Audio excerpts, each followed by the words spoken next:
ধন্যবাদ যে সবাই কষ্ট করে এসেছেন এবং অনেকক্ষণ ধরে অপেক্ষা করছি সবাই। সবাই এসে সব কথা বলে ফেলেছে, আমার নতুন করে বলার কিছু নাই। আমি এখন শুধুমাত্র থ্যাঙ্কস দিতে পারবো সবাইকে। So the first thanks goes to my co artist. কারণ বলবো আসলে সিনেমাটার জন্য আমাকে প্রথমে ভাবা হয় নাই, অন্য একজনকে ভাবা হয়েছিল, কিন্তু কিছু কারণবশত তার সে কাজটি করা সম্ভব হয়নি দেখে সিনেমাটা আমার কাছে আসে এবং আমার নামটা আমি যতটুকু জানি ইরফান ভাই সাজেস্ট করেছিলেন। এবং সাজেস্ট করার পর আমার হাতে আসলে 10 দিন মাত্র সময় ছিল এবং আমার হাতে যে স্ক্রিপ্টটা দেওয়া হয় সেটাতে দৃশ্য সংখ্যা ছিল মাত্র 23টা। আমাকে জাস্ট জানানো হয়, পরের দিন বিপ্লব ভাইয়ের সাথে আমাদের যে নির্মাতা তার সাথে আমি বসি, পুরো গল্পটা শুনি এবং গল্পটা উনি স্ক্রিপ্টে যা ছিল হুবহু তাই উনি আসলে আমার কাছে ব্রিফ করেন। তার জন্য হয়তো একটু সাহস পাই আমি এবং আমার কাছে মনে হয়েছে ক্যারেক্টারটা ইন্টারেস্টিং। সাধারণত দেখা যায় যে নাটক করার ক্ষেত্রে আমি গ্রামে ধারণকৃত বা গ্রামে বেড়ে ওঠা যে চরিত্রগুলো থাকে সেগুলো আমি খুব একটা পছন্দ করি না প্লে করতে, কারণ আমার কাছে মনে হয় যে এই চরিত্রগুলো নিয়ে অনেক ভাবার আছে, এই চরিত্রগুলোকে ভাঙার অনেক জায়গা আছে। তো তার জন্য এই চরিত্রগুলো না আমি সবসময় বড় পর্দার জন্য করতে চাই, বা যেখানে আমি বেশি সময় নিয়ে কাজ করার সুযোগ পাবো সেখানে করতে চাই। ওনার এই গল্পটি শুনে আমার মনে হয়েছে যে এটা সেই সিনেমা, যে সিনেমাটা আমার সেকেন্ড সিনেমা হতে পারে, আমার লাইফের সেকেন্ড সিনেমা হতে পারে। তার জন্যই আমি সব জায়গা থেকে ভয়াল সিনেমাটার নাম একটু লুকিয়ে রেখেছিলাম। কেউ যখনই জিজ্ঞাসা করতো আমার কাজের আপডেটকে, আমি কাউকে আমার ভয়াল সিনেমাটার কথা জানতে দেইনি, কারণ ওই 10 দিন আমার জন্য খুব টাফ ছিল এই ক্যারেক্টারটার জন্য নিজেকে প্রিপেয়ার করা। একদম খালি মাথা নিয়ে আমি মনে হয় প্রথম কোনো একটা সেটে যাই যেখানে আমি জানি না যে আমি কি করব, কি করতে যাচ্ছি, আদৌ ক্যারেক্টারটা কি দাঁড়াচ্ছে এবং আমি আদৌ সেটাকে প্লে করতে পারবো কিনা। But a big thanks goes to my director, the screenplay writer of this cinema, বিপ্লব হায়দার ভাইয়া, যিনি আমাকে সেই সাহসটা জুগিয়েছেন এবং 2 দিন লেগেছিল ওনার সাথে আমার সিঙ্ক হতে। আর তৃতীয় দিন আমার বিরতি ছিল, সেই দিন আমি আমার এই 2 দিনের সমস্ত অভিজ্ঞতার কথা আমি ইরফান ভাইকে সব খুলে বলতে, ভাইয়া এই হয়েছে আমার সাথে, হোয়াট টু ডু নাও, আমি তো অ্যাডজাস্ট করতে পারছি না, এই না সেই না, কমপ্লেন বক্স পুরো আমি ভাইয়ার কাছে জমা রাখি। স্যার আমি ইন করে দিই, আসলে ও যে অ্যাডজাস্টমেন্টের কথা বলছে একটু বলে দেই ভাইয়া। আমরা আসলে যে লোকেশনটা নিয়ে কথা হচ্ছে, এই লোকেশনটা হচ্ছে শ্রীমঙ্গল থেকে অনেক দূরে একটা ইউনিয়ন আছে। ওই ইউনিয়ন যেখান থেকে শেষ হয়, ওই ইউনিয়ন থেকে এমন একটা জায়গায় যেতে হয় যে জায়গা হচ্ছে নর্মাল গাড়ি যায় না। বৃষ্টি পড়লে তো পুরো কানেকশনই অফ, খালি বাইক চলে আর কিছু ওদের স্পেশাল গাড়ি আছে ওগুলো চলে। এবং ওখানে প্রায় আধা ঘন্টা যাওয়ার পরে একদম মেঠো রাস্তা এবং পাহাড়ে খুবই মানে এখানে এখানে যেটা রাস্তা আছে এটাও কেউ জানে না।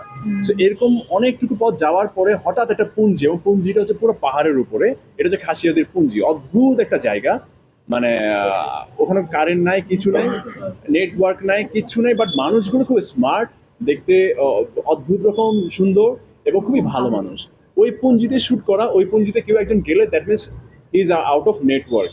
সো ওরকম একটা জায়গায় একা একা আমাকে ছাড়া ও অ্যাটলিস্ট আরো 3-4 দিন শুট করছিল। দ্যাটস ওয়াই মেবি তোমার অ্যাডজাস্ট করতে আরো অসুবিধা হচ্ছে। এটার জন্য একটা অ্যাডজাস্ট করতে খুব প্রবলেম হচ্ছিল, কারণ আমি বুঝতে পারছিলাম না যে কি করব পরের দিন আমার শুটে।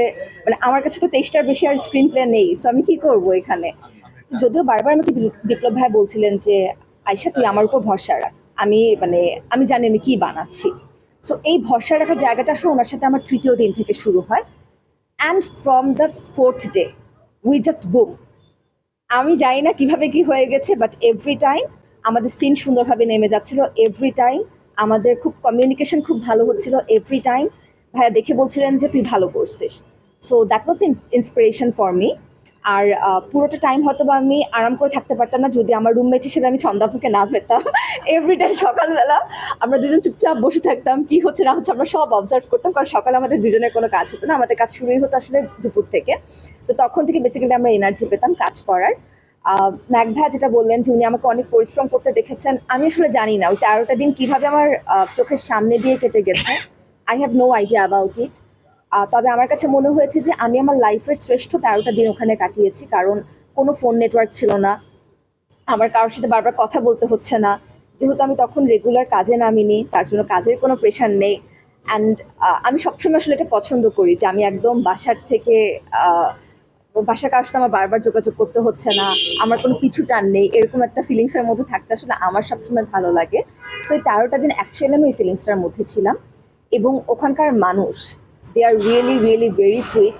আমরা যে বাসাটাতে ছিলাম সেই বাসাটার 13 জন সদস্য, এবং আমি আর ছন্দাপু খুব অবাকভাবে বলতাম যে আমরা দুইটা মানুষ কথা বলছি but we are so loud, কিন্তু এই বাসায় 13টা মানুষ, ওনারা যে আদৌ 13টা মানুষ একটা বাসার মধ্যে আছেন এটাই আমরা বুঝতে পারছি না।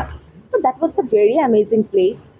প্রত্যেকটা স্থান আপনাদের খুব ভালো লাগবে, স্পেশালি যখন টপ শটগুলো আমি যে কটা দেখেছি, টপ শট ট্রেলার বা ডাবিং দেওয়ার সময় খুবই সুন্দর।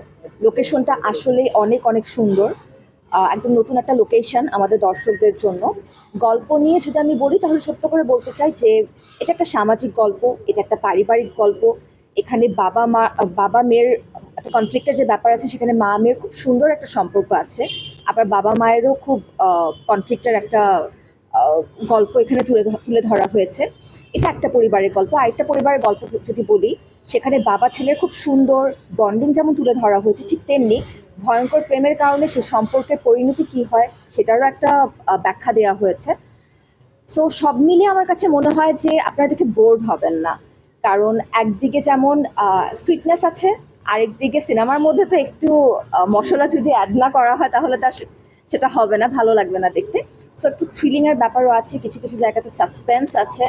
সো সব কিছু মিলিয়ে আশা করি আপনাদের কাছে, আমাদের দর্শকদের কাছে, সবার কাছে ভালো লাগবে গল্পটা, সিনেমাটা ভালো লাগবে। সো আশা করছি যে আপনারা সবাই টিজার এবং ট্রেলার দেখে সিনেমাটা দেখতে উৎসাহিত বোধ করবেন এবং সবাই পরিবারের সবার সাথে মিলে সিনেমাটা দেখবেন। Thank you so much. অনেক ধন্যবাদ। আমি আর একটু সময় নিয়ে নিচ্ছি। এই আমাদের মাঝে উপস্থিত হয়েছেন আমাদের প্রিয়